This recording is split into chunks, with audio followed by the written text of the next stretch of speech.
अस्सलाम वालेकुम, मैं हूं ज़मीर हैदर और आप देख रहे हैं मेरा वीलॉग। नाज़रीन, आपके साथ दो बड़ी अहम खबरें शेयर करेंगे हम इस वीलॉग में, लेकिन उससे पहले बताता चलूं कि इस्लामाबाद में शहर इक़्तिदार में कुछ परेशानी के बादल मंडला रहे हैं और हुकूमत जो है कुछ थोड़ी सी परेशान है।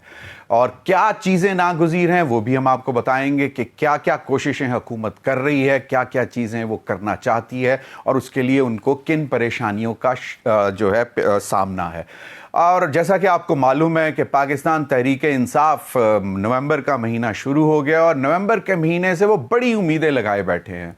ख़ास तौर पर यूएस प्रेसिडेंशियल इलेक्शंस हैं, उससे भी उनको शायद उम्मीदें कुछ होंगी। इसके साथ साथ वो अब अपना एग्रेसिव मोड भी ऑन कर रही है पाकिस्तान तहरीक इंसाफ। और अली अमीन खान गंडापुर साहब की आपने बात सुन ली कि अब हम निकलेंगे और कफन बांध कर निकलेंगे और अपने घर वालों को ये कह के आएंगे कि हम अगर वापस ना आए तो हमारी गायबाना नमाज जनाजा भी पढ़ दीजिएगा। तो ये सारी सूरत हाल तो सामने है। अब आपको मालूम है कि 26वीं आईनी तरमीम आई और उसके बाद जो कुछ हो रहा है वो भी सब आपको मालूम है। सुप्रीम कोर्ट में जो कुछ चल रहा है वो भी आपको सबको मालूम है। लेकिन अब दो अहम खबरें मैं आपके साथ शेयर करने जा रहा हूं। उसमें पहली मैं खबर जो आपको बताता चलूं कि वो है 27वीं तरमीम के हवाले से।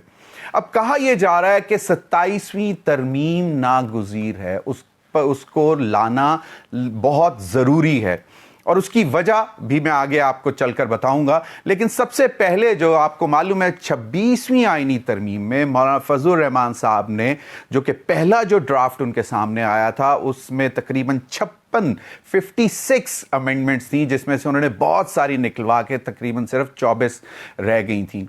और उसमें मिलिट्री कोर्ट्स के हवाले से एक आईनी तरमीम थी और उसकी उन्होंने वाज़े तौर पर मुखालफत की, लेकिन 26वीं आईनी तरमीम में से उसको निकाल दिया गया। अब 27वीं आईनी तरमीम में मिलिट्री कोर्ट्स के हवाले से लाजमी तरमीम लाई जा रही है और मिलिट्री कोर्ट्स बनाना अब ज़रूरी हो गया। वो भी मैं आपको आगे चलकर बताऊंगा कि उसकी क्या वजूहात हैं।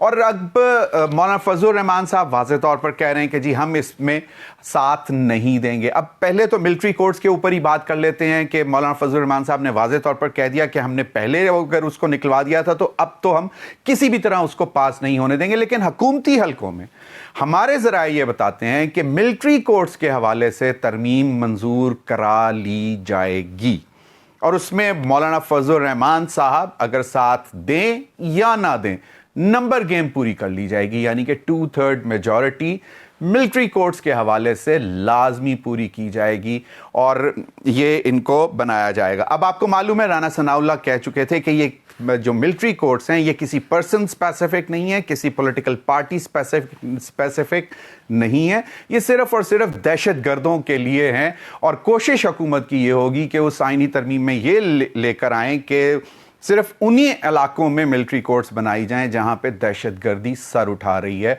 और वहां पे मामला तेजी से निमटने की ज़रूरत है दहशतगर्दों से। और आपको मालूम है पहले एंटी टेररिस्ट कोर्ट या दीगर कोर्ट्स में मामला लटक जाते थे, कुछ खौफ भी होता था, तो उस खौफ को ख़त्म करने के लिए मिलिट्री कोर्ट्स बनाना ज़रूरी है ताकि एक वाज़े पैगाम दिया जाए दहशतगर्दों को कि भी अब जो है बहुत मामला सीरियस हो गए हैं। तो ये एक मैसेज है और इसी वजह से कोशिश हुकूमत की ये है कि बाकी आगे जो दो आईनी तरमीम और हैं जिनके ऊपर शायद हुकूमत को परेशानी होगी उसका भी हम आपको बताते हैं। लेकिन मिलिट्री कोर्ट्स के हवाले से तो मैंने आपको बता दिया कि ये अब नागुज़ीर है और इसको अगर मौलाना फजलुर रहमान साहब हों या ना हो इसको पास कराया जाएगा।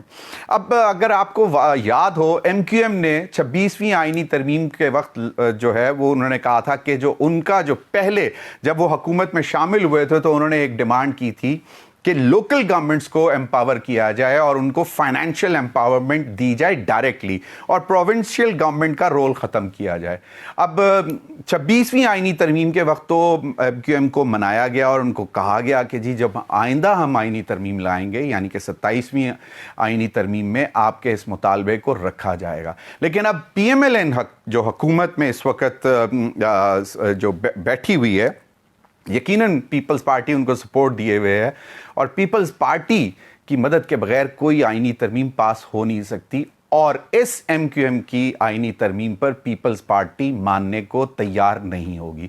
تو یہاں پہ حکومت کے لیے کچھ تھوڑی سی مشکلات ہوں گی کہ اگر انہوں نے 27ویں آئینی ترمیم پاس کرنی ہے، اگر ان کی ترمیم کو ڈراپ کیا جائے تو پھر ملٹری کورٹس والی ترمیم کو کیسے پاس کروانا ہے. لیکن جس طرح میں نے پہلے کہا تھا کہ وہ تو سیل تھرو ہوگی. اس کے علاوہ ایک اور آئینی ترمیم ہے، اور وہ جو تجویز کی گئی ہے وہ کی گئی ہے ANP کی طرف سے، عوامی نیشنل پارٹی. اور ان کی تجویز بڑی دلچسپ ہے. وہ کہتے ہیں کہ جی جو خیبر پختونخوا کا نام ہے اس میں سے خیبر کو ہٹایا جائے اور صرف پختونخوا رہنے دیا جائے. اور ابھی تک ہماری جو اطلاعات ہیں ذرائع یہ کہہ رہے ہیں کہ شاید یہ بھی قابل قبول نہیں ہوگی اور اس کو بھی نہیں شامل کیا جائے گا. اب دیکھنا یہ ہے کہ ANP اور MQM کو کیسے راضی کیا جائے گا. ان کی یہ دو تجویز کردہ ترامیم اگر شامل نہیں کی جاتی 27ویں ترمیم میں، یا ان کو لالی پاپ دیا جائے گا کہ چلیں جی آئندہ 28ویں ترمیم میں یا 29ویں ترمیم میں آپ کو انٹرٹین کر لیا جائے گا.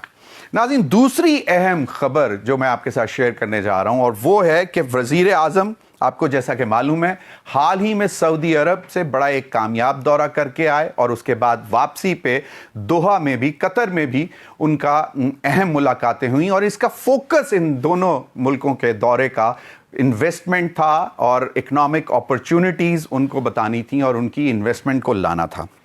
جس طرح ہی وزیر اعظم واپس پہنچے تو شہر اقتدار میں ایک ہائی لیول میٹنگ ہوئی جس میں وزیر اعظم موجود تھے، فورن منسٹر موجود تھے، فائنانس منسٹر موجود تھے، انٹیریئر منسٹر موجود تھے اور انفارمیشن منسٹر بھی موجود تھے، اور دیگر اہم عہدیداران بھی اور بڑے لوگ موجود تھے، جس میں بہت بغور جو ہے وہ جائزہ لیا گیا کہ یہ جو سعودی عرب اور قطر کے جو دورے تھے اس میں ان کی میجر ڈیمانڈ کیا تھی. جب وزیر اعظم نے بریفنگ دی کہ جی میجر ڈیمانڈ صرف ایک ہی تھی اور وہ یہ تھی سیکیورٹی.